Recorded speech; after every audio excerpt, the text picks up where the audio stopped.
We are rolling.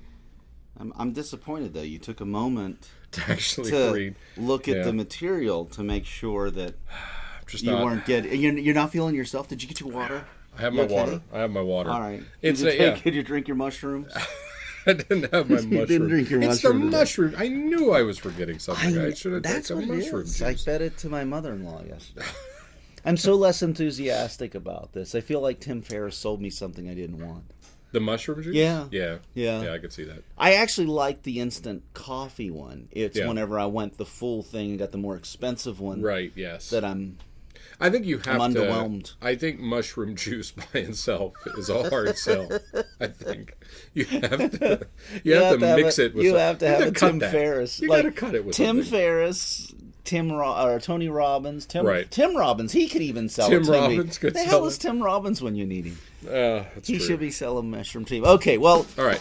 We should start this. Yes, by all means. I'm JW Myers. I'm Karl Brewdio. And welcome to the Movie Brewdio podcast with JW and Karl. Yes. We are two guys living in Western Maryland who love our small town lives, yet cling to our past days of social and cultural relevance. So in our podcast, we talk about the movies, the podcast, and other resources that enable us to walk through life with a smile on our faces and a little bit of kindness in our hearts. And this is going to be the last podcast in this format. Yeah. Or maybe the second to last. Maybe second to last. We're not sure. We've come up with an idea. Yeah. I think we know what we're about now. Yeah, I think so. I think we're honing in on it. We're fine-tuning. We're fine-tuning, but I think there's a long journey. There's not a long journey, but there's a journey that's kind of gotten us to this point. Yes. And we will explain how we're moving to the next level with this, why we're moving to the next level with this, and the oddest thing that has inspired the moving to the next level with all of this. Yeah. Right? Yes, absolutely. All right, cool. So that's that. So it is Thursday, so we've moved back a day from last week. Right, yes. And so we're slowly migrating back to the place that we want to be. Yeah. Going back in time. Well, again, the idea is to do this podcast a little earlier in the week. Right. And it's been Friday the last 2 weeks because of busyness. Busyness has continued, but we've gotten back to Thursday. Yeah. I think just not having days off from school has been a big help. Yeah. That really throws our schedule into complete chaos. Well, this weather is so predictable because yesterday it was 70-ish. Yeah, 70-ish. And today it is snowing in the morning. So that is, but, climate change is a myth. And that's what I'm sticking with that. Who's to say? Who's to say, really? It's a myth that started in Russia, I think. That's whatever. I'm mixing my storylines I think you're mixing your storyline. I think it was Mother Nature who was... No, it's Mother Russia or Mother Nature? Mother Nature and Mother Russia. Mother Nature. Those were the names of the prostitutes. Those were the name of the two prostitutes that came to this country and started it, right? Basically, no. I saw. Or is it Jeff Sessions? How does he? Could be. How does he? I don't actually read the news. I just kind of read the. Right. I read the clickbait headlines and feel like I'm informed. I don't. I can't read the. I just can't read the news anymore because it's just like this was a good example. The other day it was so warm. And like, what was it, over the weekend? It was super warm. Yeah. And everyone was like, "Oh, this is so great!" And in the back of your head, you're going, "The Earth is dying." The Earth is dying. We're burning. Well, this is. And I said, like, at least enjoy the day when we look back in 5 years and go, no, it's Well, it is apocalyptic wasteland. Listen, things have changed, and I don't care where you are on climate change or whatever. It is not the same. Winter is not the same as it was when I was a child growing up in this same house. We've been doing ski season this year, and the Wisp is closed. Yeah. The Wisp closed. We usually continue to ski through March. Yeah. The Wisp closed. Unfortunately, I saw someone comment on Facebook that there's talk about not opening next year. Really? I don't want to I don't want to fly a rumor out there that I hope is not true, Right. which I just did. Right. For all our tens of listeners. I heard that. what I heard. But I mean, business is tough, and they made as much snow. We had some really good ski weeks up there, but almost always man-made snow. We didn't have a big dump at all this year. No. What? Why is big dump funny? Is everything a poop joke to you, Karl? No, well, most things. Yeah, it is. I was just thinking about last year's big dump. Oh boy, oh boy, that was a dumper. Last year we had one big dump. We got all of our. Last year we had. Why are you still giggling? I was being 100% serious. We got all of our snow at once last year. We got 4-foot snow. Yeah. 10-foot snow. Yeah. 10 and 15, I have pictures. My cover photo on the Movie Brewdio channel on YouTube. Oh right, is my 2 kids and a neighbor kid, Ben, another Ben, out in the wild snow. So it's crazy. Anyway, yes. So big dumping is the problem. Climate big dumping is the problem. If only we'd had more big dumps this year. Well, I saw someone said Tara said this on Facebook, and I actually agree with her because I agree with everything I read on Facebook. But she said like this: we had some heavy rains the last couple of days. Yeah. And it's like that should have been snow. Yeah, had that been snow, we would probably all be dead. Like it would have been a massive amount of snow. It would have been the big dump. That would have been the big dump. Why are you still laughing at big dump? When the big dump turns to water, it's just bad. It's just bad. The big dump turned to snow diarrhea, which is rain. Right? I will now from this moment on. I will refer to rain as snow diarrhea. Snow diarrhea. I just made something. Right. Well, I just created 30% cultural thing. 30% chance tomorrow snow diarrhea. Yes. Yeah, take an umbrella. Yes. Well, it's snow diarrhea occurs between the months of say like between Halloween and like mid to late March. Right. If it rains in that period, that is snow diarrhea.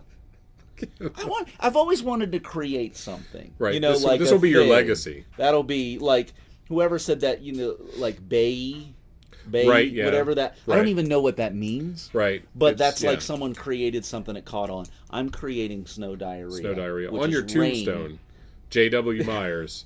And it'll just say snow diarrhea FTW for the win. For the win, yes. I always thought that meant F the world. I thought so too. And I thought so too. And then I would read it and go, well, that seems wholly inappropriate. Yeah, why would you say that? That's so mean. Well, my father-in-law actually, he always believed that LOL meant lots of love.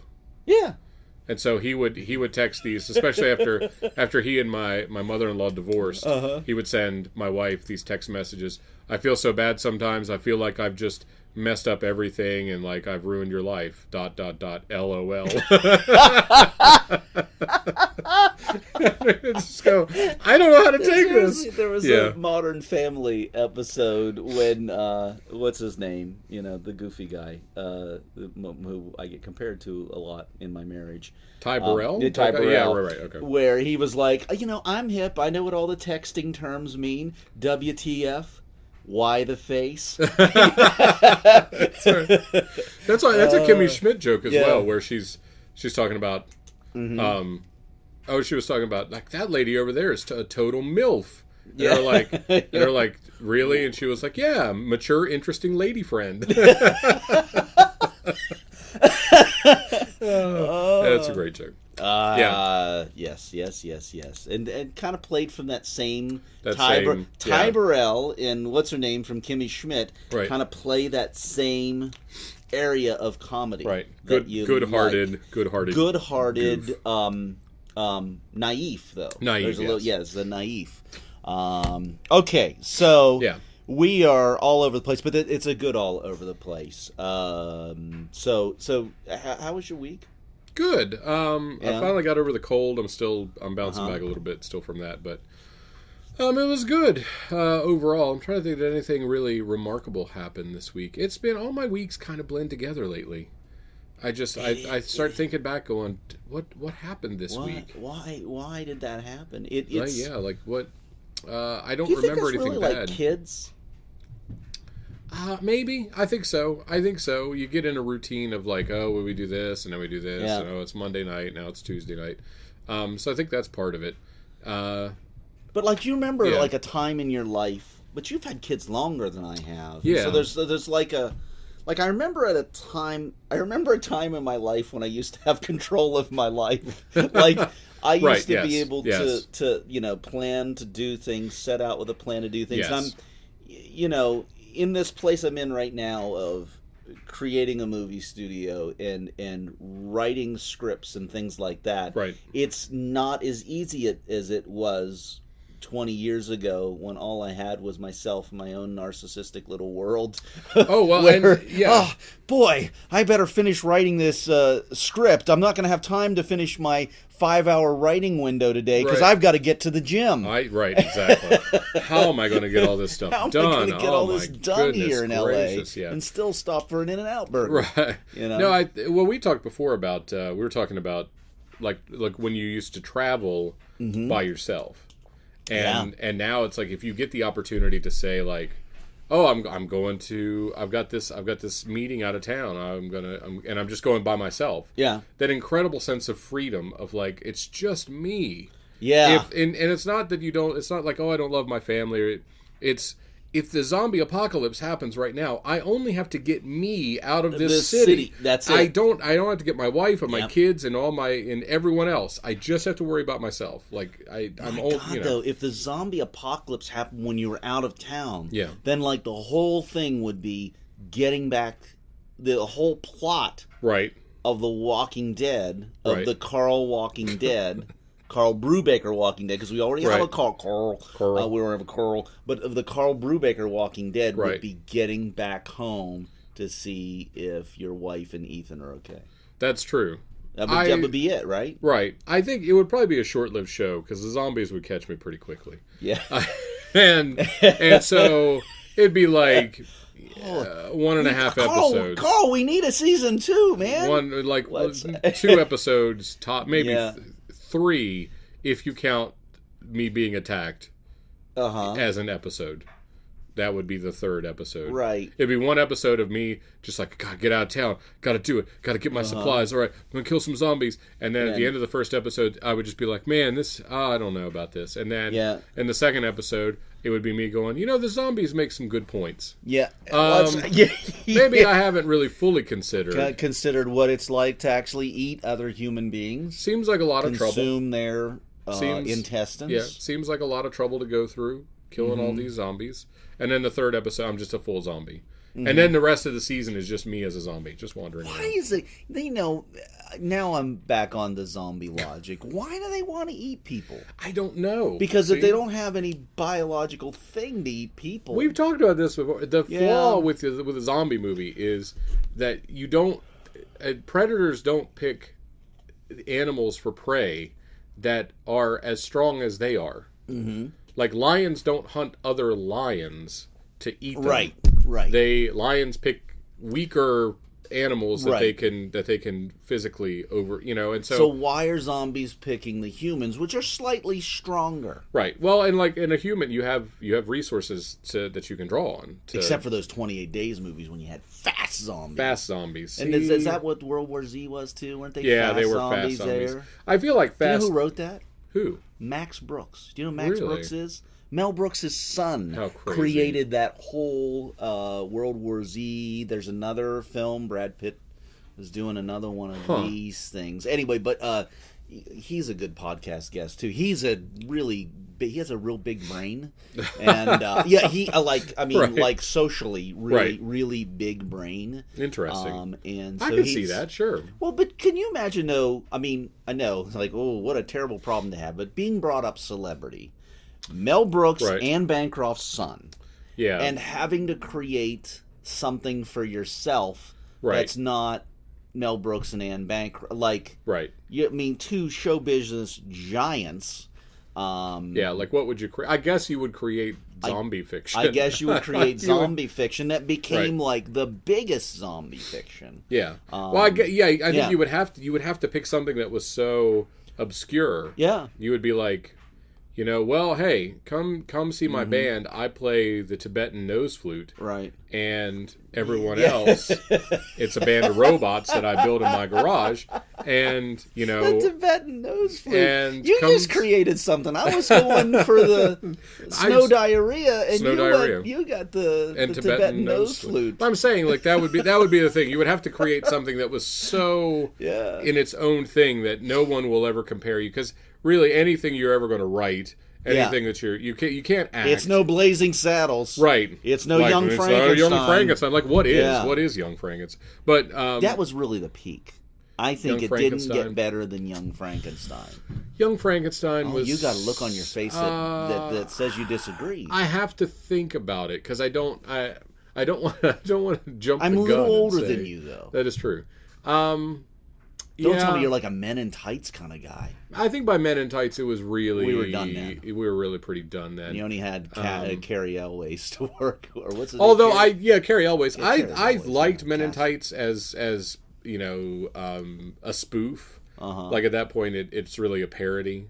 I'm not sure I've watched it all the way through. I couldn't. But I don't think like the difference between Men in Tights and Young Frankenstein. Yeah, they're not even in the same kind of class. No. Blazing Saddles is my favorite. I love Blazing Saddles. I love Blazing Saddles. I think Young Frankenstein's the best. Yeah. I actually like one of my early comedic experiences, kind of like early awareness. I actually really like High Anxiety. Really, I haven't seen High Anxiety in a long time. Yeah.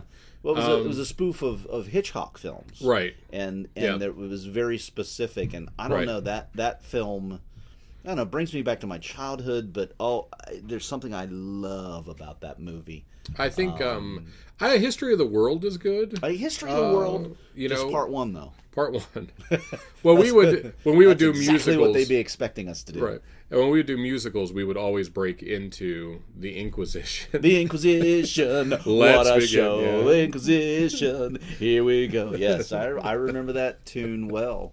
I probably learned more about history from History of the World Part 1 than I ever did in school. No offense to my teachers, I just high school wasn't into things at that time. But I do think by the time you get to Spaceballs was the last one that I think was... It was good. Yeah, I mean, I like Spaceballs. And Spaceballs came out when I was 8 or 9, so it was perfect for me. But although about half the jokes went over my head. Life Stinks wasn't bad. Yeah. And I met Mel Brooks like I saw a screening of it, and he came into the movie theater I worked at, and I told him I thought that Life Stinks was a little bit insensitive. my 22-year-old know-it-all self working at a movie theater decided to tell Mel Brooks that I thought Life Stinks was a little insensitive. Right. I mean, I did it in a tactful way, and very kind, as a know-it-all 22-year-old Did he have filmmaker. any feedback for you? Did he? Well, he was like, I think we took a little attention to that and stuff. I did actually feel like it was a little insensitive. Right, you weren't being a jerk about it. You actually felt you were... Because at 22 years old, you know everything pretty much. Mr. Wells, I'm so happy to see you. I'd just like to say the third act of Citizen Kane drags a little bit. I don't know if you've thought about going back. This is exactly what it was for me at that time. But now Wells was only 25 when he made Citizen Kane. Well, that's true. So there's no reason that a guy working at an AMC movie theater in Century City couldn't be the genius I proclaimed myself to be at 22 years old. Mr. Kurosawa, so nice to see you. I think Seven Samurai would play better if you cut it down to an hour and a half. It's just too long. And how about more talking, more dialogue? How about, hey, you ever hear of making a movie in English? Why so much rain, Mr. Kurosawa? I don't understand. I suppose I'll let it slide this time, but I'm going to be watching. Yeah. Yes. Well, I think that's sometimes you have to do that. You gotta tell them. I told Rob Reiner that he was 5 for 5 at that time. Really? Yeah, it was right around the time he was making North, so that hadn't come out. But Mr. Reiner, I'm so excited about your new movie, North. I bet it's going to be great. I can't wait to see it. I didn't talk exactly. I did talk exactly like that. Oh, Mr. Reiner. A little bit of a Western Maryland accent. Mr. Reiner, tell me more about North. Tell me all about it. Sounds like a killer, Mr. Reiner. I think we're really going to knock it out of the park with this one. I said 5 for 5, and Mr. Reiner did a baseball swing. Again, I'm gesturing on a podcast, like a baseball but it was swing. a baseball swing when I said that. So what were you? So we be connected. Like when Harry Met Sally. Well, he had the Spinal Tap, Sure Thing, I'm missing one. Princess Bride. Oh yes, When Harry Met Sally, and A Few Good Men wasn't out yet, so there was I'm missing one. Oh. Well, we're not going to look it up. We're not going to look it up because we don't do that. No. We do not use technology. Yeah. I haven't met anyone. Mm-hmm. I did met them all when I lived in South Carolina. I was an extra for a couple days on Major League Back to the Minors because they shot it in Charleston, and so I was in the same room with Scott Bakula. There you go. And you haven't met anyone? Scott Bakula? Mr. Quantum Leap. I was sorry to hear of his passing. I don't think he's dead. He's not dead? He's not dead. That's when I said that. He went back in time, JW. It's clear. I saw the episode myself. He's an elderly black woman now. Yes. Trying to right wrongs in history. Oh my gosh. Yeah. I didn't. I don't think he's dead. No, he's not. He's not. He's not. Career is. He's poised for a comeback. I did hear he's connected to something coming. Oh, he was doing CSI. He was doing CSI. Is that what it is? New Orleans or CSI Des Moines or whichever one. I think it was CSI Cumberland. I think there's a I saw the funniest thing. I love how TV franchises things. There was a and I just don't watch anything on TV except for The Voice because my daughter loves it. Right. And I do love The Voice. I love how different that is than American Idol. I'm still with The Walking Dead, although we haven't watched this week's episode. But anyway, there was this commercial for we've got a 4-thing crossover happening. Oh Lord! Chicago Fire, Chicago Rescue, Chicago Police, and now Chicago Legal. Now I'm getting all 4 of those names are wrong, but it was like now there's a 4th in the Chicago crown that is what Law and Order used to be. Ridiculous. But now they're adding legal to it, so now there is a Law and Order Chicago. It's just called like Chicago Lawyers or something. A 14-night 9-show crossover. But there's like something happens and there's like a building bomb or something, and then Chicago Fire, Chicago PD crossover, Chicago Medical, Chicago Legal, Chicago Parking Enforcement, Chicago Parking Enforcement, Chicago Waste Sanitation Workers. Everyone's in on this one. When we start working on the studio, I mean, we could really, what will we have in Frostburg? What will we, rather than do those obvious choices, we could have Frostburg General Store. Frostburg Dollar General. Frostburg Sheetses. Frostburg Valero Gas. Frostburg Code Enforcement. And it's just people checking gutters. And no, I had code enforcement when I put I forget the department, something in civil planning or whatever. Whenever I put the fence around the house, and a cop, because I can only do it a certain height and had to bend my corner around. I actually had to repost out there at some point because it had to be 15 feet from the corner, which actually, I mean.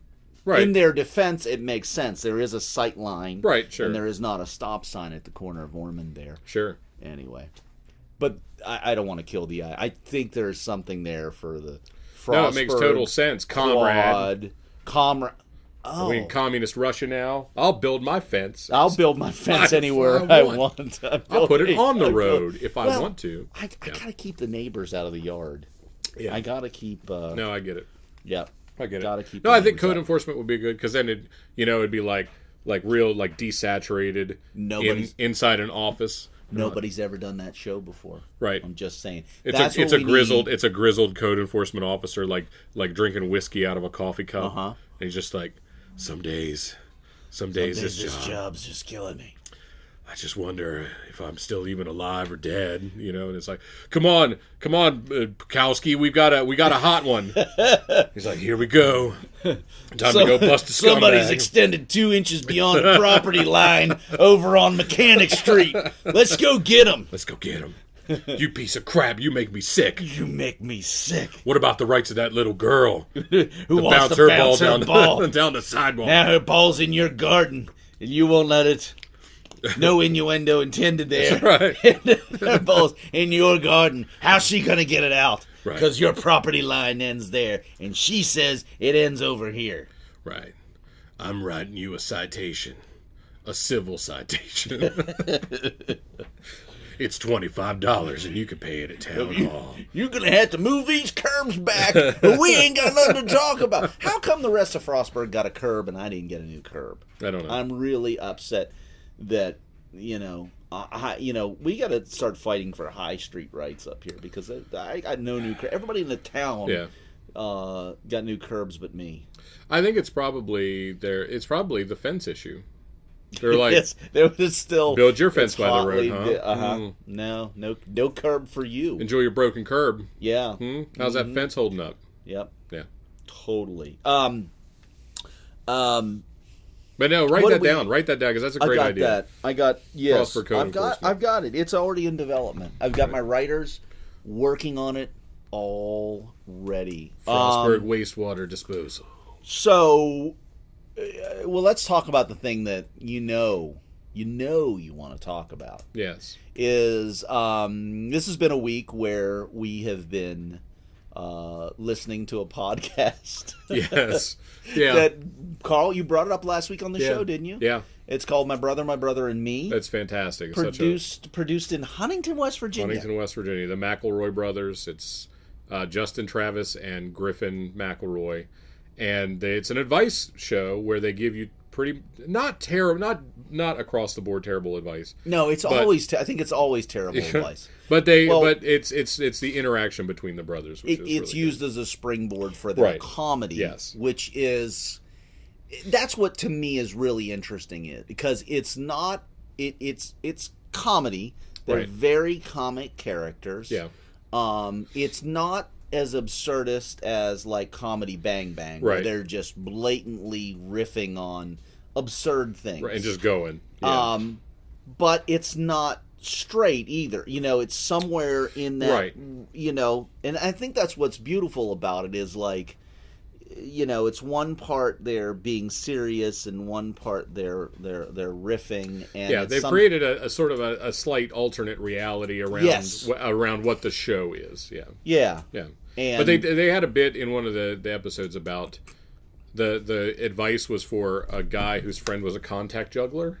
Yes. and he was approached by the fushigi people. Remember the fushigi balls that they were like this specific kind of Japanese contact juggling. Like, I'm gesturing again. Contact juggling is like what the Goblin King does in Labyrinth, where he's rolling the balls around on his hand. Gotcha. So it's like, it's juggling, but the ball never leaves your hand, which does seem like a bit of a cheat.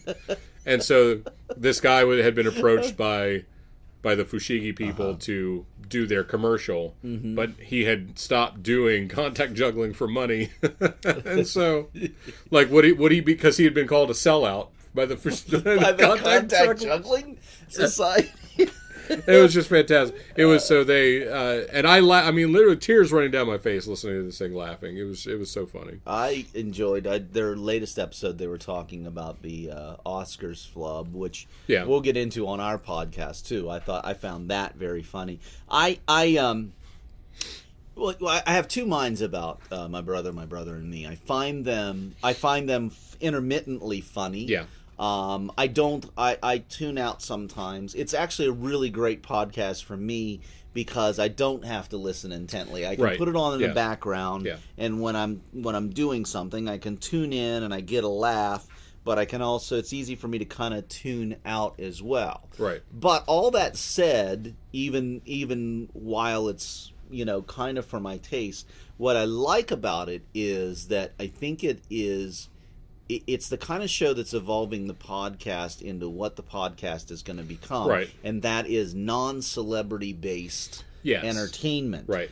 podcasts started out as celebrity-based entertainment solely because it was like, well, you know, who else is doing it? Mark Maron and Chris Hardwick and you know, people, the Freakonomics guys, the people that we kind of knew from something else, started doing a podcast so you could develop a little bit of following that way, and then it eventually spread to everybody just kind of like, well, you could do a podcast too, but there have been some successes along those lines. Yeah, I think there have been some podcasts that have come up, and you see sort of traditional media jumping into there's crossover between traditional media, so like Radio Lab or This American Life, which is also you can hear on. Yeah, they're all public radio based. But that's what I'm trying to say is so appealing to me about my brother and me. It was just three doofuses from Huntington, West Virginia, that started doing this thing, and now they have real sponsors. They're on that. They're on Maximum Fun Network. Maximum Fun Network. So they have literally become, now I guess they've done some kind of television show that they're talking about on CISO. They're doing CISO, which is also on Amazon Prime. So I haven't even checked this out, and like I said, it may not be for everybody. I'm just more in admiration that like how they did it, how they did it, and that they're really becoming celebrities through a podcast. Yeah, and I think if you had focus grouped that idea, if you had sat down and said like, it's three brothers from West Virginia, and they're going to give bad advice and that's going to be the podcast. It would have been like, no, pass. Yeah, NBC had been all over that. Hard pass. You know. Well, and that's what I think is so cool about everything that's being done in entertainment now. It's like we've leveled the playing field so that everybody has a chance to do something clever and original that doesn't look like everything else that is out there. If you're making something original and getting it out in front of people, then you can find a way to monetize that, and you can find your audience, because the whole world has access to it. Yeah. Or they will when you actually get it up on our RSS feed. Well, you know, RSS feed. Or RSS. I always sound like I'm drunk when I'm saying that. And you got to put RSS. I just love you guys. I love this podcast so much. We're going to go away next year. I don't see you anymore. Nobody's listening to us. They just want to do a podcast. So, anyway, I loved it, and it has spawned a way of thinking. And kind of an approach to our material and our podcast that I think we are going to start skewing in a certain direction with the way we're doing things. The way we've done this is we have talked about certain subjects and everything, and as fun as that has been, we have always been kind of looking for a marketing niche to this, and I think the secret to this has always been kind of in the title of what we do. It is the Movie Brewdio podcast with JW and Karl, and the reason we started doing it is because we're building a movie studio. And so we are going to start really doing a podcast about building a movie studio. Correct. And it will probably be a little bit funny. It will be there will be some fictitious elements to it. Or again, you used the term that I like best, kind of in alternative reality, or an alternate reality of what the building of this studio is, and I like that. It's kind of altered, augmented reality of there's real stuff. It's actually happening, but there's some mythology of like what is actually happening in the background. So what we're saying is we don't have any idea. We don't know what we're going to do. Know what we're going. No, we know this is a thing. So anyway, that is how our podcast is going to begin to skew. Perhaps starting next week. If we don't actually start next week, we will start the week after. It's going to take a little bit of development and planning to start going in that direction. But that's that. So it'll be two doofuses attempting to build a movie studio in Western Maryland, and the challenges that one might face when doing so. Absolutely. So did you watch anything this week? Did you watch anything? Let's see. What have I watched this week? I have actually not seen a whole lot. We've had a lot of stuff. We've had a lot of stuff going on that has had us out of the house for evenings, and so I have not seen a whole lot. You know what happened? What? The Oscars. The Oscars That's did what happen. happened. And I just want to say congratulations to La La Land. As I did see that, I wanted to see who would win Best Picture, and as soon as they said La La Land, they got up, Carl, and I was like, I don't need to see anymore, Carl, and I turned off the TV, Carl, and I'm so excited that they won. You know what?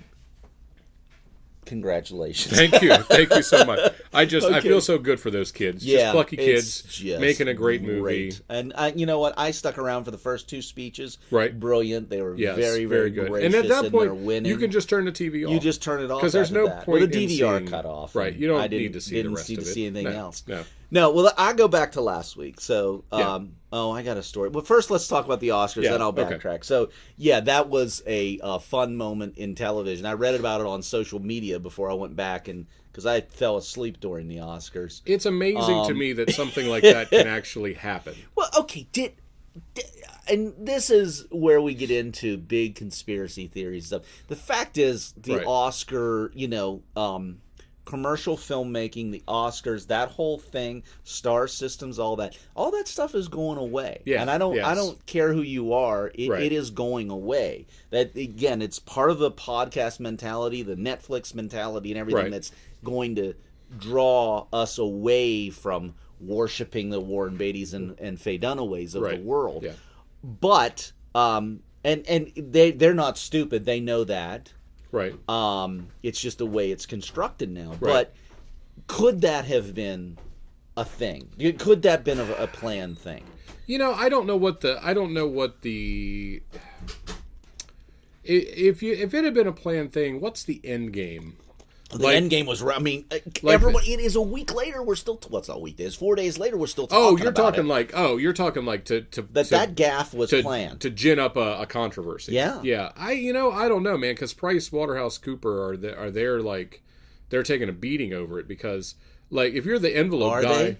Well, they were getting criticism. Are they? Did you know? Did anybody I knew who Price Waterhouse Cooper was, but outside of people that really follow movies and Oscars and stuff like that, had anybody heard of Price Waterhouse Cooper? It's where Don Draper got his start. Okay. I think everyone knows that.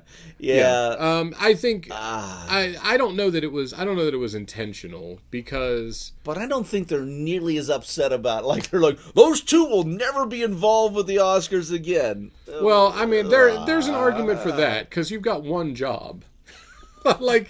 You had one job. Right. One job was to make sure Betty old Warren Beatty took the right freaking envelope. Derek, come on in, sit down. We always do this after the Oscars. We just want to talk about what happened. So, before you went, we outlined for you what your responsibilities were and what do you remember. I was clear on that. Right. So, I was standing backstage, stage right. Right. And I was handing the envelopes to the presenters, right before the they went out and presented. Right. So, and now, did we say anything? Because I remember specifically telling you to double check the envelopes before you hand them to the people. Okay. All right. Well, here's the thing.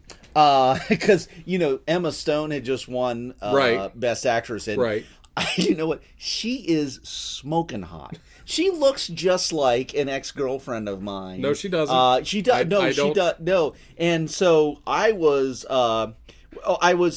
actually running through a congratulation in my head. I personally wasn't congratulating her, and that's when Beatty and Dunaway came up. And you know what?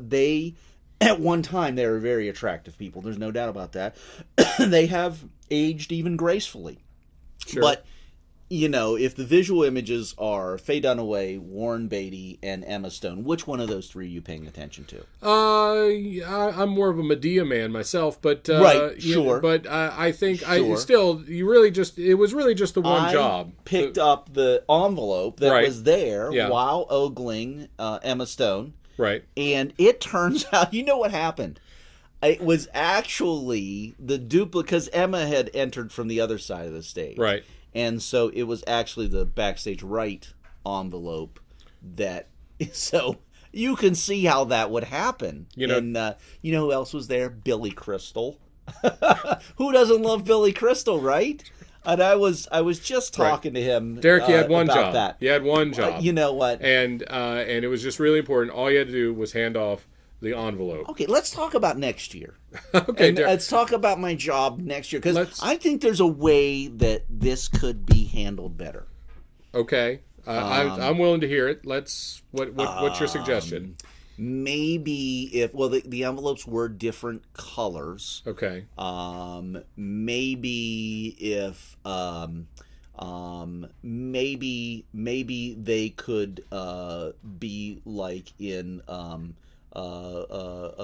cookie boxes. Sure. Okay. Or something like that, and there could be like different. Like it could be a best actor cookie box. Right. Best picture cookie box, but like one of them would be Oreos and one of them would be Chips Ahoy, and so they'd be completely different. Right. I mean, I would like to point out the envelopes are clearly written in 32-point type on the front of the envelope. Did I mention that Emma Stone had just come off stage? Okay, and, so I'm just going to take. Looks so much. I'm just going to take the cookie idea, and I'm going to put that in. That's going to be in the maybe column. Can we put the cookies in milk? No, let's put the milk and the cookies. Let's just table that. I'm going to go with you're fired, and you have 15 minutes to clean out your desk, and we'll just go from there. Will I still be able to get my parking validated next year when I'm on the red carpet? You're probably not going to be anywhere because can near. I still be the guy that walks with the case chained to my wrist? Even though I understand you not wanting me backstage, but just like the red carpet walk with nobody really knows what I look like. We've decided. I've changed my mind. What we're actually going to do, we're going to send you to the Razzies instead, and you can be the guy who hands out the worst movie because there the stakes are decidedly lower. I don't know. You could certainly do it to get some controversy, but it wasn't like. And the best picture Oscar goes to Monster Trucks. Yeah, the movie about trucks who have monsters in them. Okay, but that didn't come out. Oscar season was it wasn't off. Oscar eligible. Jillian actually wanted to see that. Monster Trucks. I wanted to see it actually. I liked it. Hard January pass. movies are going to be bad. That's where January rule, and that's where they put them when movies go to die. For that reason, I wanted to see it. Yeah, so I don't know. I mean, it does create some controversy, but there's also, if you're trying to create controversy though, that's a really poor way to do it, because then it's like, oh well, are you creating controversy so that like the movie about all the black characters don't get their moment to like it takes on all these different undertones now, like but they got their moment. They did. I mean, and that was out of the 10 movies nominated or 9 movies nominated. I saw one movie, and it was Moonlight. Was it good? Did you like it?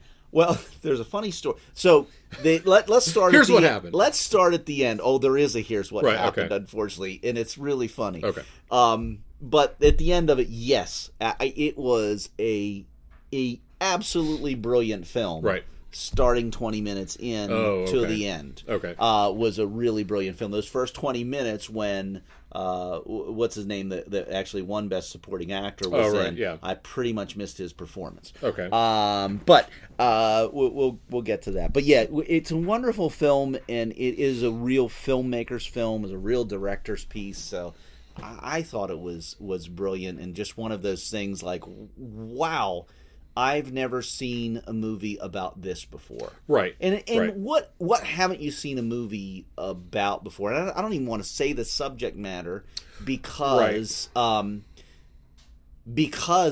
think the movie should surprise you. Right. That you're well, there's like, you got your peanut butter and my chocolate. You got your chocolate and my peanut butter. Right. These two things go together? Right. Oh, what a fascinating film. Yeah. Yeah. Well, and so, I mean, definitely, because I've not seen it yet, but definitely... So Tess and I we never have a babysitter. We never have date nights. All those things sound like really sound great, normal things that married couples should really do. Never really we just don't. Well, the Cokes, Karl and Leanna agreed to watch Benjamin and Jillian for the hour and a half, 2 hours that we go over to watch Moonlight at this special screening over at FSU. Right. We get over there. We're like a half an hour early, but, I'm showing her my new office and, all the features of the campus. So we get there and we walk into this room and, I don't know, there's a screen and, like, all these tables set up and all these people that are really happy and stuff. I'm like it seemed a little sales pitchy. But like they're going to sell you a timeshare or something. It seemed like I was going to be sold a timeshare, but I'm like, okay. And so you get to talking to him, and it was an organization, I believe it was Relay for Life, that was raising money for cancer. So I mean, it was a good cause, right? And we got their handouts and stuff, and we're still like, because it was in the Atkinson room at the Lane Center, and it's 7:05. It's 7:10. It's 7:15. People start talking, and it becomes clear there's going to be some performances of people, and we're just going, what? There's a screen, and there's like everything's set up for a screening, right? And when we walked in, there was a billboard outside that said Moonlight screening, well, in big letters. Right. So we're like, and it said it was in the Atkinson room. I asked them where the Atkinson room was. We went in there, right? So it's at about 7:20. Whenever they start talking, I'm like, this is not. Well, I mean, we knew at 7:05 something was wrong, right? This is not. But we had gone through it and just going, what is We're kicking off our big campaign for Relay for Life. So at some point, Tess is like, we've got to get out. So we duck out, went outside, looked closely at the marker board, said Moonlight screening will be held in room 111. So they moved it, left the same marker board that just, at a glance, look, we're in the right place. Right. So we get downstairs, 20 minutes into the movie, and that's, and I still really enjoyed the movie. Right. But like I said, I missed most of the Oscar-winning performance. I really do need to go back and see it. Plus, you're also now the two jerks who left during the pitch for Relay for Life. It was Relay for Life. These guys, we're so excited that you're all here. Excited. We're like, and we're just got to get. Oh no! Well, no! Thank you so much because we're going to end cancer this year. And then you guys get up and just slowly walk out. We slunk out of the room. So good to know that you guys are all in it to win it. And you're going to stay with us for our entire campaign. And you get up and slowly make your way down the aisle. Yeah. It only would have been worse if they said, where are you going? Right. No, wait. Okay, I'm sorry. That's fine. Yeah. Right. Like I said, I'm sorry. We thought we were going to see a movie. Well, I mean, it was almost to the point where I was like, what time does the movie... When does the film start? I thought we were going to get 10 minutes of some kind that, they were the sponsors of the event. Right. And so trying to politely going, hey, they're giving me a free movie. Right. I'm going to sit through their sales pitch. But at some point it was like, this is not what this is at all. The theme of our 2017 Relay is remembering Grandma. Yeah. When does the film start? When does the movie... When I understand Moonlight is a good film. When will you show that? Oh. Yeah. Oh, my God. I've heard that we wanted to see La La Land. Tracy really wants to see La La Land, and I've heard nothing but good reviews about it. Well, it won Best Picture. Didn't it? Right? There was controversy. The Russian judge gave it a 5, and it was like, what? No, how dare you? Yeah, I don't know. I'm never up on Oscar season. I never actually get... I always look at the movies and go like, I should really watch, and I never do. It is so sad. When we lived in Los Angeles for a lot of years. There were years that I had seen all of the foreign films. Right. That's how up on this culture I was at one point in my life. This year I had seen one movie, and it was called Moonlight, and I saw them. And I saw two-thirds of it. I saw two-thirds of one movie that we were even having a conversation about. I saw... I just want to say, I'm totally ready for Oscar season. I've seen all the extended trailers. Yes. And I feel like I'm really ready to dive in. Yeah, I don't know. I guess I fall behind on stuff, because I used to be into watching that stuff, and then I think really when Ethan was born, you end up just your sensibility changes too. Like I was able, I used to watch. There were shows that I would watch that was Dangerous Minds or Criminal Minds and CSIs and all those. I used to watch SVU. Like I've seen everything in SVU. As soon as we had a kid, I'm like, nope, done with SVU. Not bringing that energy into my life. Well, because Criminal Minds, every episode I ever turned on was like a 9-year-old boy was just abducted. I'm out. I'm out. Sorry, no, thank you. Can't. I appreciate it, but So we end up with just watching Fixer Upper all the time. Oh yeah, those are good. We were doing a marathon of that. The guy, the kind of the country guy with the kind of Asian wife, Chip and Joanna. Oh my God, I could watch them all day. They're great. What an awesome show. I love everything about that. They're a great married couple. My recommend. Super positive. They are. They just seem like really sweet people and all that. So something really bad happened this week. Yes. That I am blown away by, and that is that we lost Bill Paxton. I know. I'm just I mentioned it on the podcast 2 or 3 weeks ago. Right. Marin did an interview with him just 2 or 3 weeks ago. That's one of the best, and I said it at the time, one of the best interviews Marin's ever done. He talked about Independence Day. He talked about No, wait, that's the Bill Pullman. Oh, it's Bill Pullman. Oh my God! Bill Pullman. When he here's how I found out. Ty, my friend, the partner Ty DiMartino, he's the grim tweeter. Like he always posts when someone passes. He posted a picture of Paxton, and his caption was "Paxton, not Pullman," and with a sad face. And I was like, "Oh no, that's terrible! No!" And I went on Google right away, and that's crazy. Wow, what a So, First point is go listen to that interview. Yeah, because it is. Just a great interview with Mark Maron.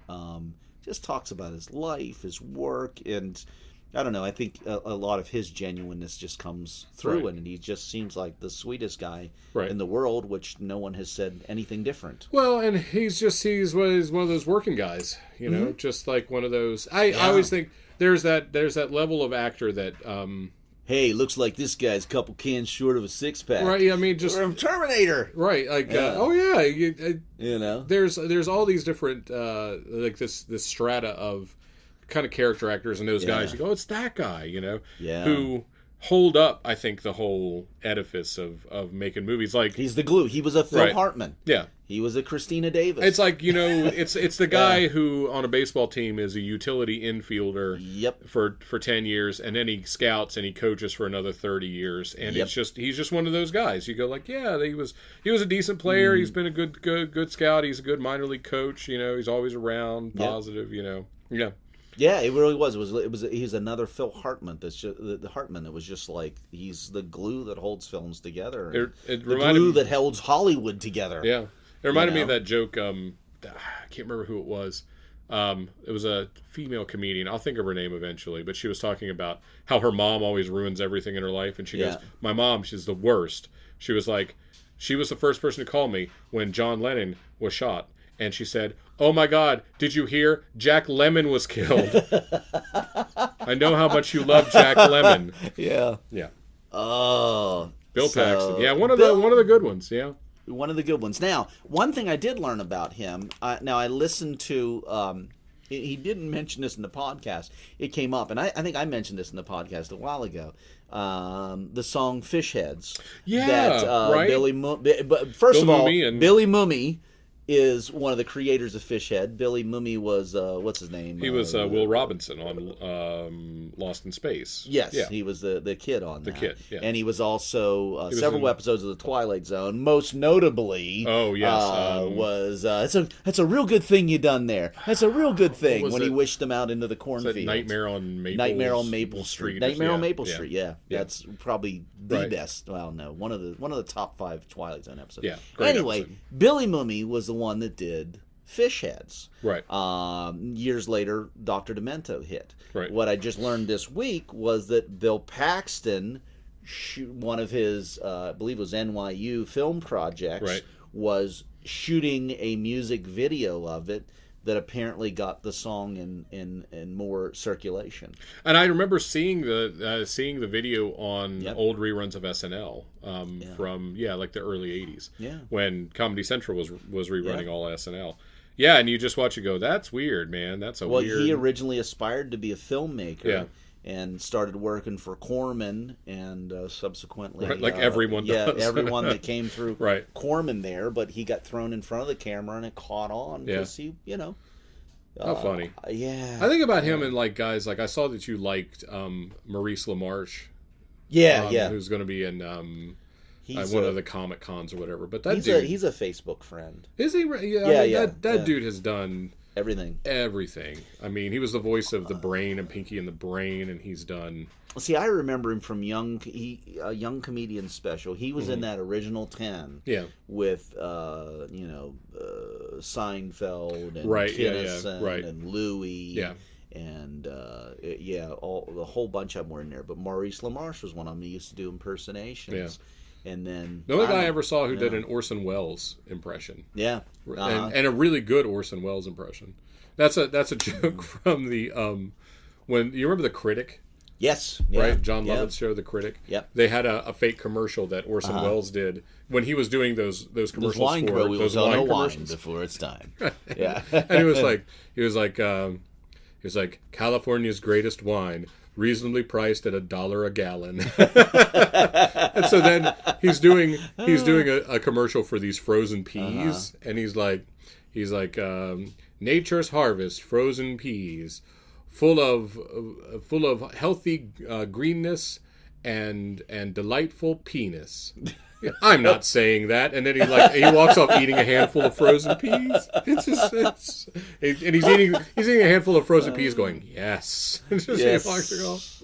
Oh my God, that dude kills me. I love like that guy, Rob Paulson, all those voice actors. Just they're so good.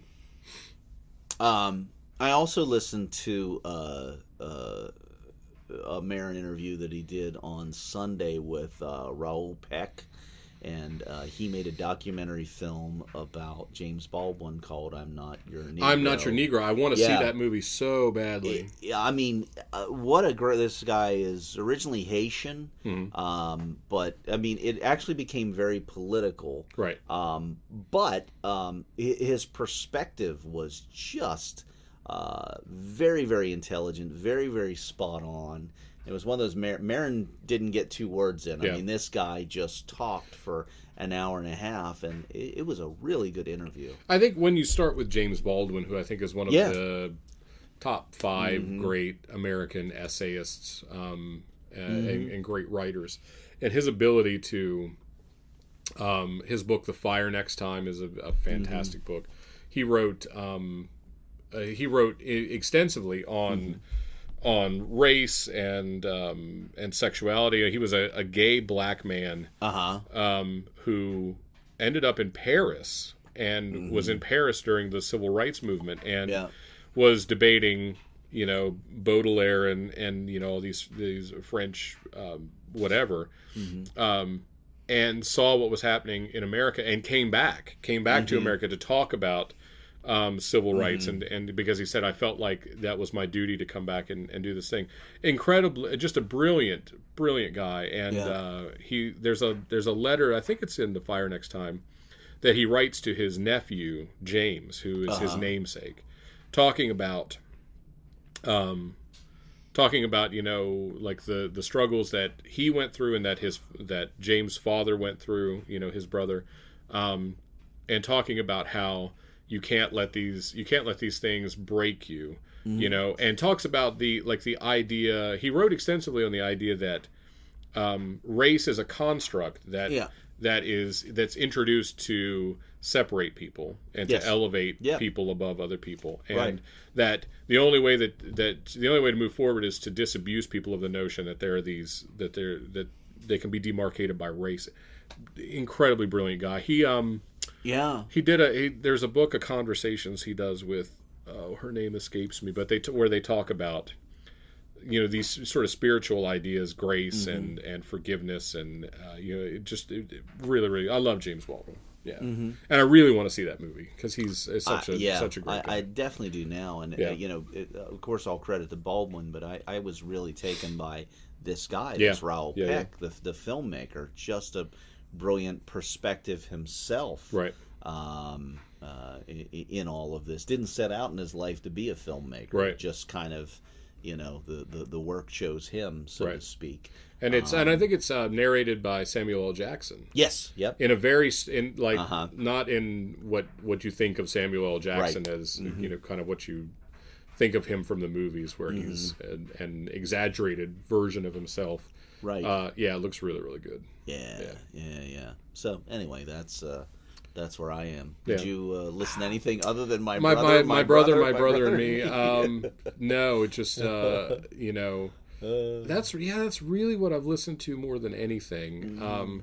I go back and my friend sent me this thing. My friend Mark sent me this thing the other day that we like to dig up like the weirdest stuff that we can find and then send it to each other on Facebook through Facebook Messenger, and it'll just be weird videos of people dancing around doing crazy stuff or stupid things. But we try and find something that we think is going to make the other person laugh. So he sent me this really weird video that this guy was talking about that September 11th was that if you watch Back to the Future, it's really about the September 11th attacks.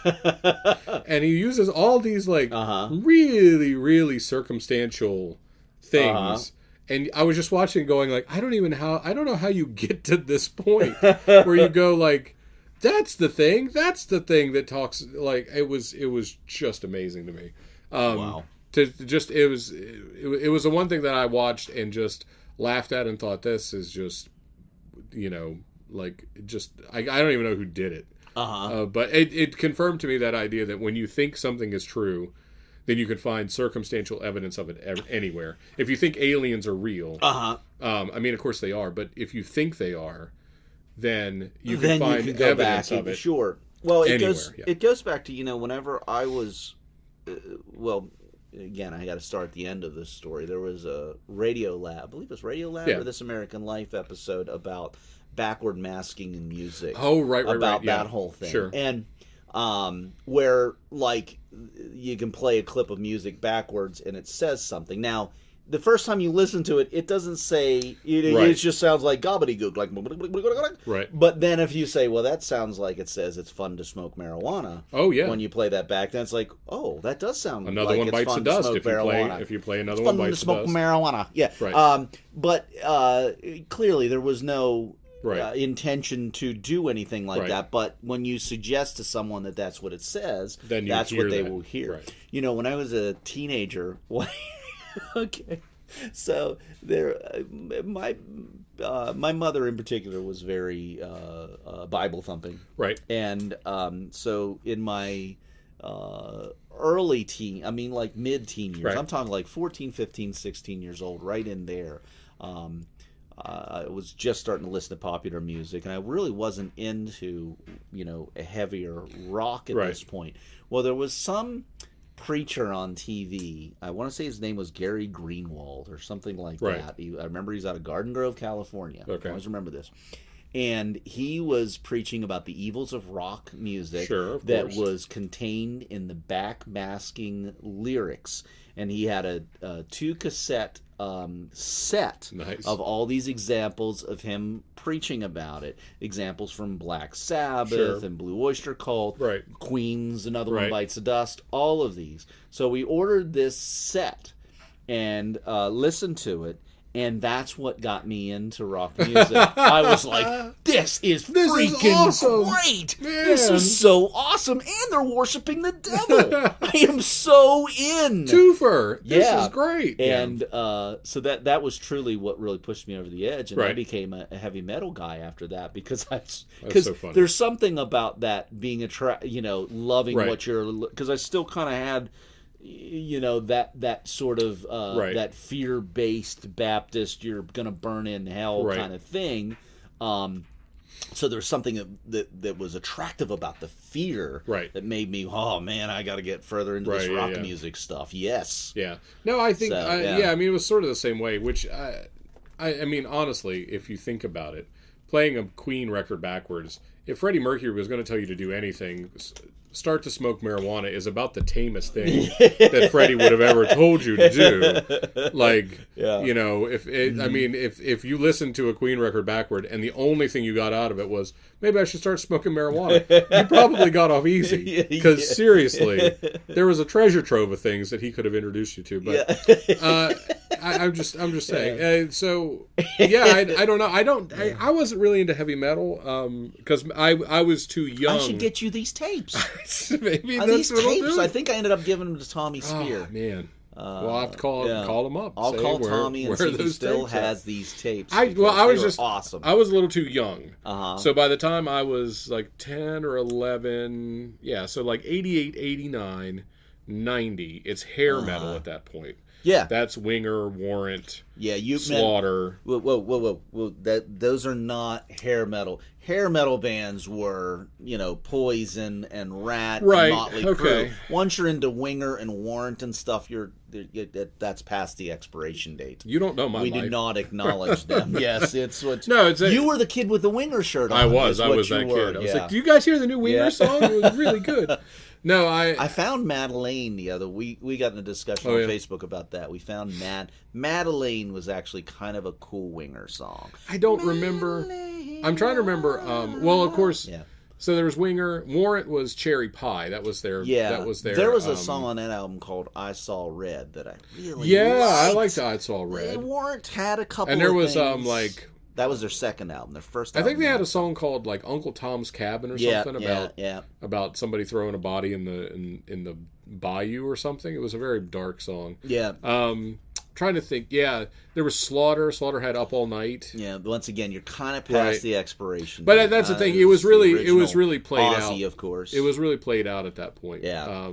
Because it was formulaic. Yep. It was very formulaic. And then it died. But then, like after it seemed played out, then Guns N' Roses happened. Yeah. Which got us through till grunge hit. And then and like and then the glam came off and it went back to being music. Yeah, 92, 93, so I would have been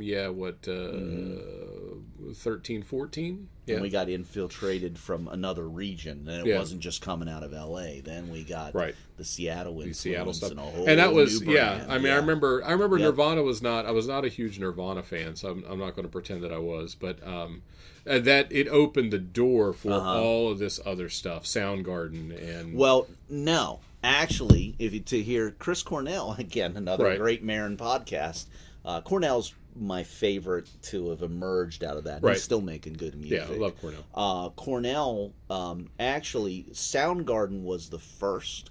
And they were the first ones, and they were late 80s when they broke. And what they did, rather than to sign the big record deal, they did 2 albums independently produced. And so they stayed in the scene, and then while they were doing that, Alice in Chains and Nirvana broke. Yeah, Alice in Chains. And Nirvana became this phenomenon, and then Pearl Jam. Yeah. And Soundgarden started with this run in the independent world, and then when they finally signed with the major label, the other guys had already signed, so it looked like Soundgarden came along later, but. And their early stuff was really good. I think Bad Motorfinger's a great album. Bad Motorfinger's an awesome one, and the Day I Tried to Live, that's second, the one with Spoon Man was the big hit with that. The name escapes me right now. Super Unknown. Alive in the Super Unknown. Yeah, I liked me some Down on the Soundgarden. Upside was okay, but at that point, you could kind of see they were coming apart at the seams a little bit. But Bad Motorfinger's a great album. They just toured again. Like that was their big thing, getting back together to tour. But like they share a member with Pearl Jam now. Right. It's all very. And they did that Mother Love Bone album. Right. Yeah. There's Mother Love Bone, and their lead singer died, and then Pearl Jam and Soundgarden. Did the tribute that all ended up on the single soundtrack. Right. which was good stuff on that. It was a weird time for music when you think about it. Yeah, well, it kind of broke apart and reformed itself. Yeah. And I was really... But better music, but good music was happening. Yeah. It just kind of took the image and what it had to look like and really focused on good songwriting. It was a little darker stuff, mostly. Well, and I think what blew my mind was, even though they take a lot of grief for it now, hearing Green Day, like when Dookie came out, we listened to that album religiously, then we went back and found we found Kerplunk and their early albums, and like just completely blew my mind. Weezer, when the Blue album came out, that completely blew my mind. It was. I mean, it was a really, really interesting time. And then it got as played out as anything. But and then hair metal kind of came back. What do you think about because you mentioned Pearl Jam and Soundgarden sharing a member, when they'll bring back a band, but not with all the original members, but with one guy who was from another band that was contemporary. Music is it's like Axl Rose touring with a Guns N' Roses that weren't Guns N' Roses. Right. But are you okay with AC/DC out on the road with Axl Rose singing? I like that simply because Brian was done, and Brian wasn't their first lead singer anyway. Right. Yes.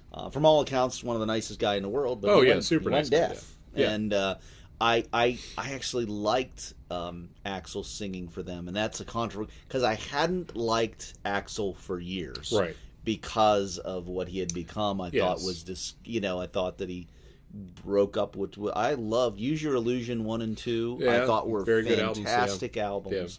That hit at the right time in my life, my early days in Los Angeles and my 20s, and I got a lot of inspiration for those albums, and then nothing happened after that. I don't know, because I think the Use Your Illusion albums, that's where you start to see that the swapping out of members, because it just went bad, but because Steven Adler was out of the band at that point, and the drummer, they got Matt Sorum in. And he's a great drummer, but you started to see like he's going to start switching guys whenever he feels like it. Music is just like that, though. I mean, it's just there's egos to deal with, and it's a weird thing. And it's amazing the Beatles lasted as long as the Beatles did, right? And did all that amazing work together, because it's hard to. I struggle with this because like Queen will tour with. What's left of Queen will tour with what's his name? With Adam Lambert, who I love. I love Adam Lambert, and he does a great job. He sings well. He's like, to see him. It was one of those moments where I marveled at technology. A couple years ago, they were doing the BBC countdown to New Year's. So it's New Year's Eve, and Queen is playing a live show for fans in this hall, and they're counting down. They count down from 10 to actually bring in the new year. And I'm sitting in my living room in Cumberland, Maryland, watching it on my smartphone, right? Watching a live stream of it. And I was like, I'm living in the future. And he's so good. I mean, he's not like Freddie Mercury, but he has that same spirit of Freddie Mercury. And but at the same time, I feel like John Deacon is not part of it. He retired, the bass player. He is no longer there.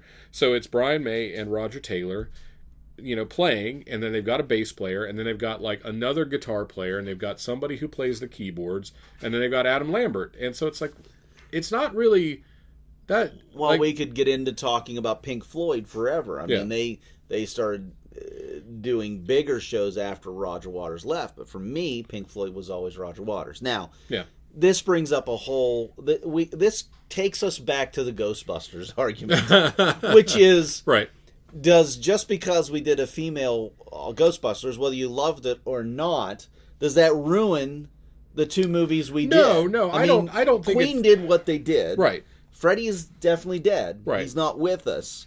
So this is what you get now. Right. Do you like it or not? Does that ruin Queen? No, it doesn't ruin Queen for me. I think, but I go back and forth on it, because there are times where I feel like you are trading on your on Freddie's legacy and on your past glory, but at the same time, Well, but he's dead. So Brian May and Roger. So Brian and Roger can't ever play any of those songs that they worked on. They can't ever take any of that stuff out. Like that seems unfair. That you look at Brian May and go, I know you wrote "We Will Rock You," but you're not allowed to play it. You can only play it if you form your own band and go out and you can play it with your band.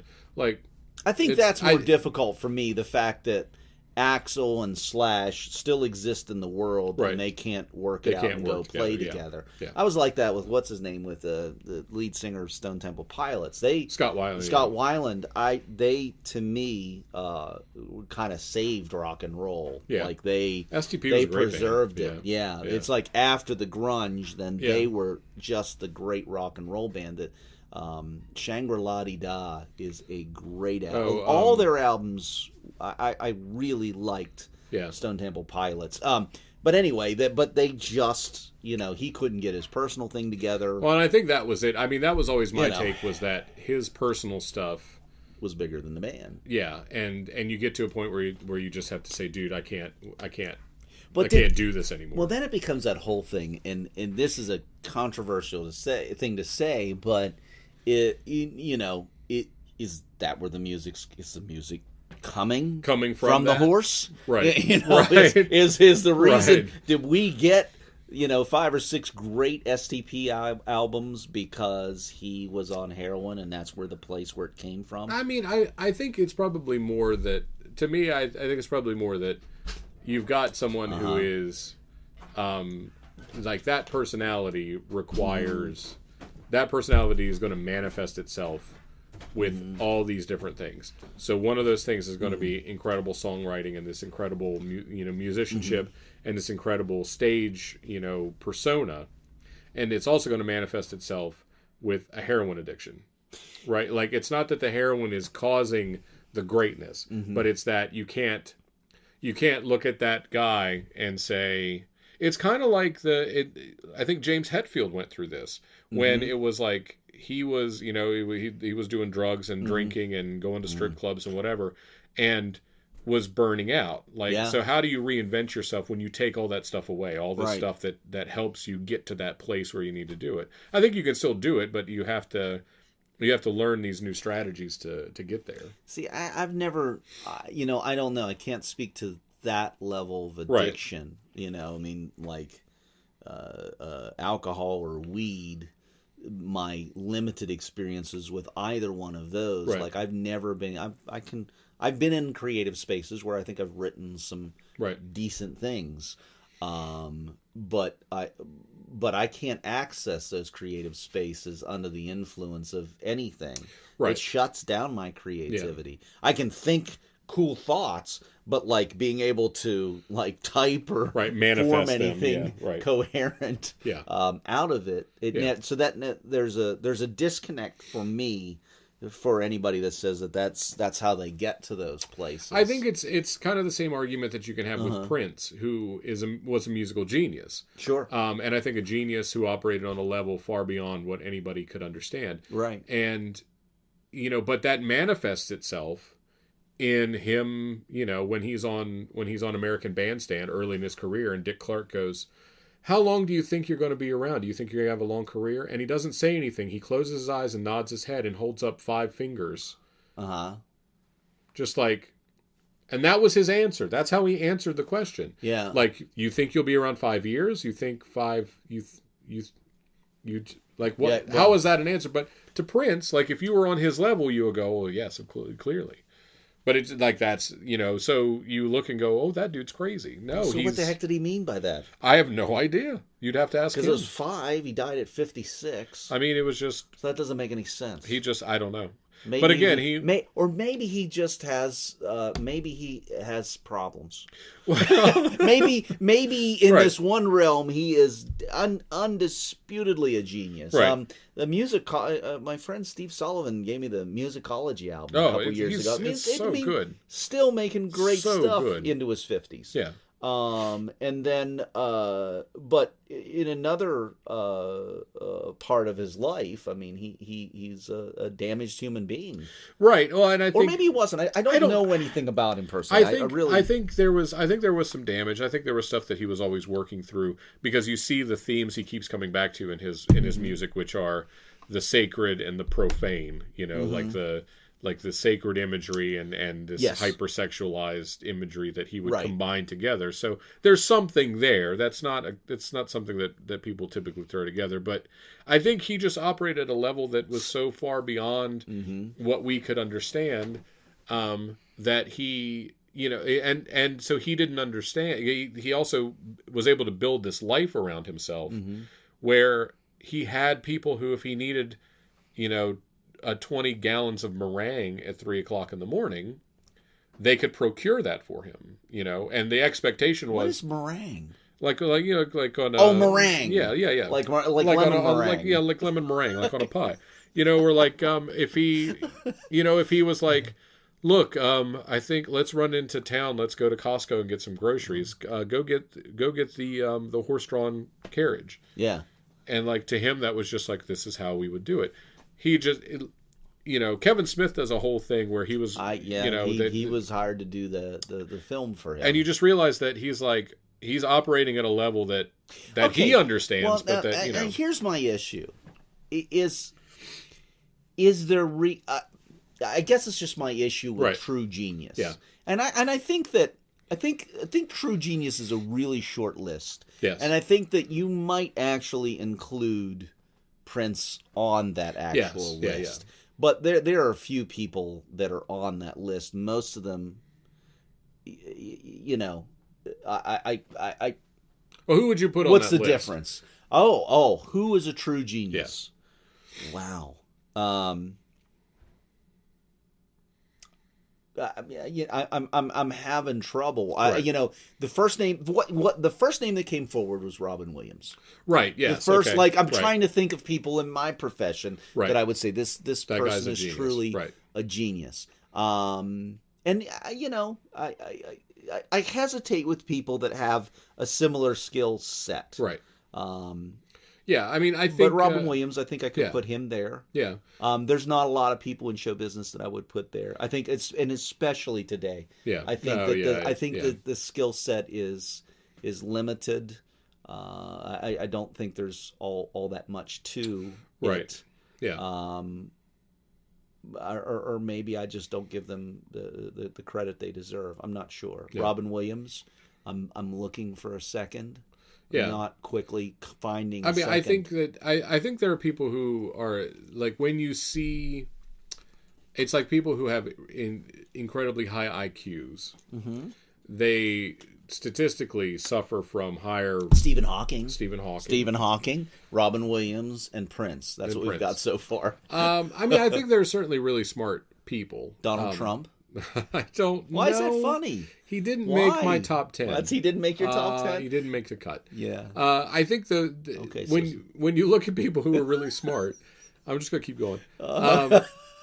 Like statistically, they do have higher incidence of depression and anxiety and these, you know, because I think their brain is just works differently. It just works differently. And trying to think of other musical geniuses. Stevie Wonder is a musical genius. Absolutely. There's a neat clip of him on Facebook. Singing with the guy? Singing with the guy that started to do Superstition, and he comes up and sings with him in a hotel lobby. I saw a thing at like a keyboard trade show. You know, it's like they have NAMM for guitars and stuff, and this was just keyboards. Yeah. Different kinds. And I guess he was there, just like whatever, and so he was like, I want to try that out. Right, and he gets up and just starts playing. I can't remember what he played. I don't think he played Superstition. Maybe he played Higher Ground. Like an impromptu concert, and everyone is like, like Stevie Wonder is one of those guys that. So wait a minute. So let's explore this. Do we just consider music? We consider musicians creative geniuses. Yeah. Because I can't do that. I can dabble on the guitar, but I can't do. I think you have to look at their full breadth of work and say, like, But could it be argued? I mean, there's probably plenty of people that access those same places that don't get a record deal that could or access to create to get that all out. Yeah, I think that's probably fair. But I think when you look, I don't think it's a matter of saying like virtuoso guitar players. I don't think you can look. Frank Zappa, I think, was a musical genius, right? Like in terms of how he constantly pushed himself. He constantly went new places. He constantly did his own thing. He was an incredible guitar player, composer, arranger. Did you ever actually like anything that he did? I love Frank Zappa. Yeah. Okay. I do. I really like Frank Zappa. Anything I've ever heard, the only thing I ever really liked was Dancin' Fool. Dancin' Fool was great. That was like a his only commercial. Dancin' Fool is a great album. Is a great song. He has got a song called Disco Boy, which is very similar. In fairness, I would have to give. You have to go back. I would have to give him a listen. You got to go back and listen to "Chic Your Booty" and "Weasels Rip My Flesh," and go back and listen to "The Mothers of Invention." And okay, all right, I'm gonna reserve comment. I will reserve calling him self-indulgent until I. Well, and like at this what's time, wrong with self-indulgence? At this time when he was when the Parent Music Resource Council was coming up, and censorship was this hot button topic, he creates this double album, Joe's Garage, which is kind of like the dirtiest, filthiest album that you can create, right? But about the idea that these topics are then shut down by this kind of overarching, PMRC to keep, like music leads to dancing and dancing leads to sex and sex leads to drugs and it'll ruin your life. So if we just outlaw music, then then we won't have all those other bad things. And it's a story of how music slowly gets outlawed. Okay. So it's this really interesting all right, thing. I'm going to have to listen to some Zappa so that I can comment. But I was saying, like, I'm really intrigued by this topic of... I don't know, like how do you like in sports, how do you suss out, okay, who's a genius in sports? Or a true genius? Muhammad Ali, right? Who's a genius in sport? Yeah, Muhammad Ali was a genius because he understood the connection between athleticism, self-promotion. He understood the psychology of the sport that he was playing in, and to be socially conscious. Yes. At the same time, so he transcended a sport. Yeah. Currently, like it or not, I think Bill Belichick is a genius. Yeah, I mean, I know. I hate to say that, but he I don't know. He is taking a different approach to it. He's tainted, but he's tainted with all of the. He's tainted with the allegations of cheating, and not just allegations. It's been proven that he cheated. Yeah, I mean, so I don't know that you can. Well, say... but he, again, with the defense of, you didn't tell me that was against the rules. Which again, it isn't. Was it against the rules to tape someone's practice? Was there something that said, "Hey, you can't run a video camera to pick up the other team's steal signals from the other team," or "Hey, you can't hire someone with photographic memory to come in here and tell us the signals of the other team"? Yeah. Was there a written rule that said that? That's cheating. That's cheating. Was there a written rule that says and now we're going to argue. Now we're going to argue semantics. I'm defending someone. I'm defending someone I can't stand. You never told me. I don't like him. You never told me that. You never told me. Is there a rule that says? Is there a rule that said I can't collude with Russia to win the presidency of the United States? Is there a rule that says I can't kidnap the other team starting quarterback before the championship game? There's no rule that says that. That's ridiculous. Like he knew exactly what he was doing. He knew exactly what he was doing, and he did. And in that instance, he did not come out and go, "I didn't know." Is that that bad? was kind of his attitude toward when Goodell called him on it. Was that wrong? Was that wrong? Was that wrong? He took it as it was like, and then he came back the next season and wanted to punish teams. That was what I didn't like about Bill Belichick. Is that next season they came back and they tried to embarrass teams to stick it to the NFL, which I felt was in incredibly poor taste. But they lost the Super Bowl. But they did lose the Super Bowl, so that proves that there is a God. Yeah. So I don't know. I mean, in terms of other I don't know. This could go on. I'm kind of interested in toying around with the idea of what is genius. I think it's easier to pick out sports genius with individual sports. Well, who else beyond Muhammad Ali? Sports genius? Who else behind? That's a tough one. Who else is a sports genius? I mean, I would have probably put Tiger Woods in that category. And then the second half of his career happened, and then I think you could say, I don't know though. Does that make him no longer a genius just because Guns N' Roses isn't together anymore? Yeah. Could you put Jack Nicklaus in there? Could you put Arnie Palmer in there? I don't know. To me that doesn't seem like Michael Jordan. Jordan maybe. Kobe Bryant. Jordan, I would say maybe Jordan because Jordan understood. He was a great player, and he knew how to motivate the other guys on his team. Did he or did Phil Jackson? Well, Phil Jackson did too. Because everybody likes to say Michael Jordan did it. What about Phil Jackson? He didn't have anything to do with that. Well, I mean, it's always a team effort. Rings say otherwise. The different thing is though, where Kobe suffered. Kobe didn't care if everyone knew he was a jerk. Mm-hmm.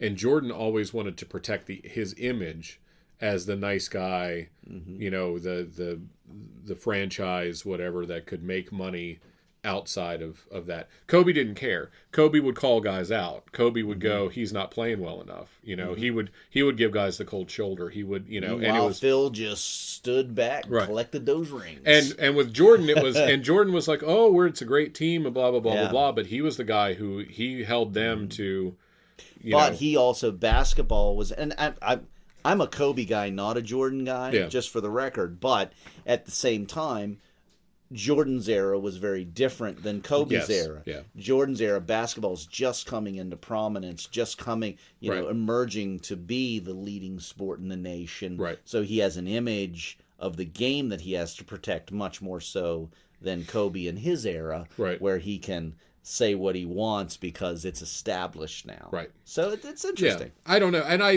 don't think anybody in sports is a genius. I'm just going to say it.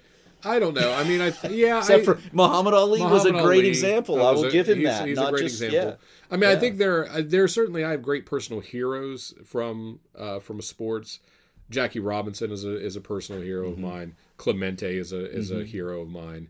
And I think you can look at great individual performances. You can look at stars who you performed at a very high level. I mean, if you're talking basketball.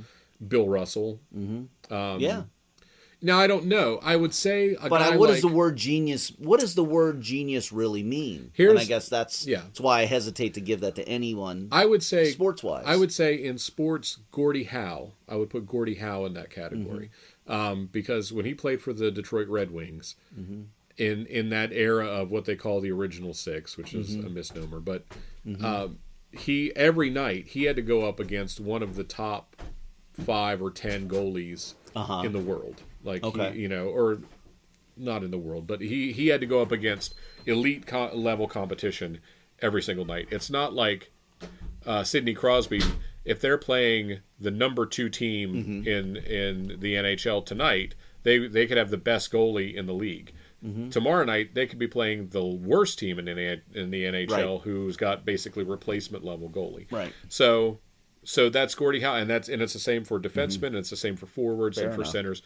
And Gordie Howe had this ability. Keith Olbermann tells this story of driving out to Long Island with his dad when he was a kid. It was really snowy. It was in the wintertime. And Gordie Howe's at this auto show, signing autographs. Drives out.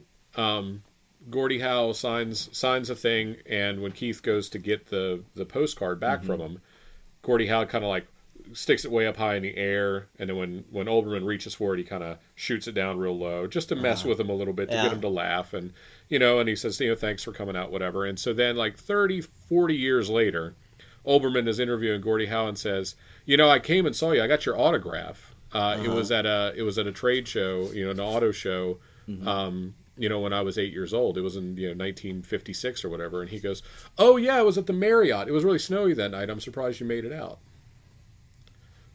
Right? So how was he so great? Well, because he if he's watching the goalies, he knows if he's going to go glove side or if he's going to go stick side. He knows how this guy's going to skate and how, and he could see the whole. He could see the whole. So he was rink. truly a genius of the game. Yes, he was a guy, and Gretzky was that way as well. Where Gretzky always seemed to be one step ahead of everybody else. Where he just he wasn't the biggest, he wasn't the fastest, but he just seemed to know where the puck was going to be, and he seemed to know how to like he had that thing. And there are guys. I mean, there are basketball guys who have that, and there are baseball guys who have that. But I'm interested in exploring this theme of genius a little bit further. So we'll put that on our list because I'm interested in what makes genius, and because I'm interested in what makes me what I am. How do I define that? I know that people say that. Element of me. How do I define myself as genius? People come to me all the time and get say, some of that. They say, Karl, why are you so good? Why are you? And they don't use the word good so much as why, but. I know what they mean by that. I think most times what happens, the people who come to me who use the term good, they're usually crying. Yeah. And it's really hard to even get the words out. Yeah. And so sometimes they sort of stammer through their tears. A lot of these conversations happen in my head, but I know that these I know they're people, thinking. I know it's like you can say because I have that genius. Yes. I know what they're thinking, and I know that they're too shy to come up to me. Yeah, they're not going to just come right. Who would come right out and say, "Hey, you're a genius"? And I'm not going to embarrass them by going to them. Because how gauche. Exactly. To go to them, and say, "Hey, I'm a genius, and I know that you know that." Right. Anybody get your kindness award this week? Oh boy, you never get. You can have one of mine because I have two. You can look at my list. I have two. You can have one of them.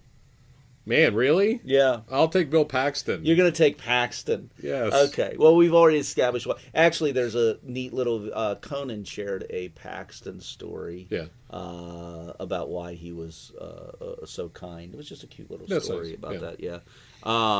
But mine goes to Tim Tebow. Okay. I love now. Here's a little known fact about me. I've been very clear. I'm a very non-religious person. Right. Correct. Yes. And I've always been a huge Tim Tebow fan. Right. And not for the reasons everybody else is a Tim Tebow fan, because I don't actually like it when he gets on and says anything about his personal religion. Right. But what I do like is he is a winner. He's a proven winner. Mm. He is always positive. He always has nice things to do. He is truly one of those guys that has a religious perspective that walks the walk. True, yes. And I saw a clip of him on Facebook a few days ago in his Mets talking about his higher calling and the good that he is trying to do in the world by using the platform of sports to have a platform to speak for the refugees he's feeding and all that kind of stuff. Which is great, yeah. I think my biggest thing about Tebow is I don't understand what happened to him in the NFL. He won a playoff game that he never should have won against your Steelers. Against the Steelers, and then never played another game after that. If you're the Jacksonville Jaguars, right?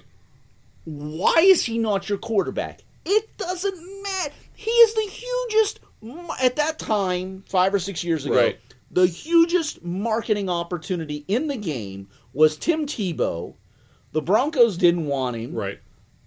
I think it's because I'm baffled why, and the Jacksonville Jaguars suck, and they still suck, and they're always going to suck, and they could have had him. I think you probably just answered your own question. Yeah. I think they can't manage their way out of a wet paper bag. Yeah. And so they just... Oh, they came out publicly and said, we don't want him. Yeah, so I mean, like open contempt for your fan base. but there were, at least 12 or 13 teams that were in that, that are in the bargain bin. The Browns, the Browns are always there. The Jaguars, a team that doesn't have anything going on. Why do you not bring him and say, you know what, our whole team just found Jesus now, and Tim Tebow is our representative. Again, me as a non-religious person, because you can't deny the marketing opportunity you got here, and that game shunned him. Just the ability to put some butts in seats. Putting butts in seats. Yeah. You're pretending the game...